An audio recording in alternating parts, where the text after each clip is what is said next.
शक की नज़र से देख रहे हैं कि रशिया भी शामिल है, ईरान भी शामिल है, कि ये सिर्फ अफगानिस्तान तक या चाइना तक महदूद नहीं होगा, इसमें ईरान भी होगा, रशिया भी होगा, इवन खत्ते के बाकी ममालिक भी होंगे। तो क्या ये आप समझते हैं कि एक कंसर्टेड कोहेसिव आपको अप्रोच डॉक्टर नजर आती है कि let us go once again into Afghanistan and let us establish a base over there, उसके बाद फिर हम इस खत्ते को अपने मकासद के लिए इसको कंट्रोल कर सकें? देखिए, आप बिल्कुल सही चीज की निशानदही कर रहे हैं।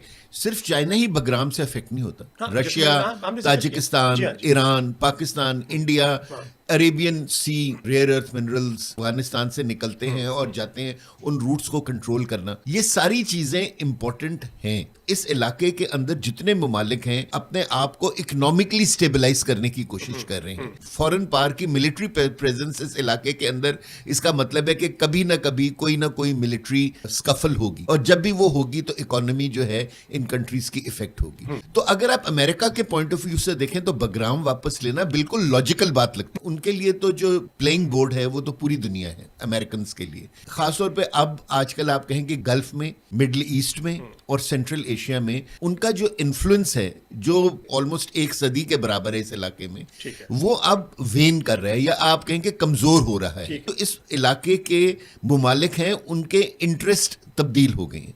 एक कीमत अमेरिका ने अफगानिस्तान को ऑफर की है, किसी जगह लिखा है कि $300 million per year for Bagram airbase. जो अफगान गवर्नमेंट है वो तकरीबन $1 billion per year Bagram airbase की। तो ये नेगोशिएशंस भी अमेरिका और अफगानिस्तान के अंदर किसी लेवल के ऊपर चल रही हैं।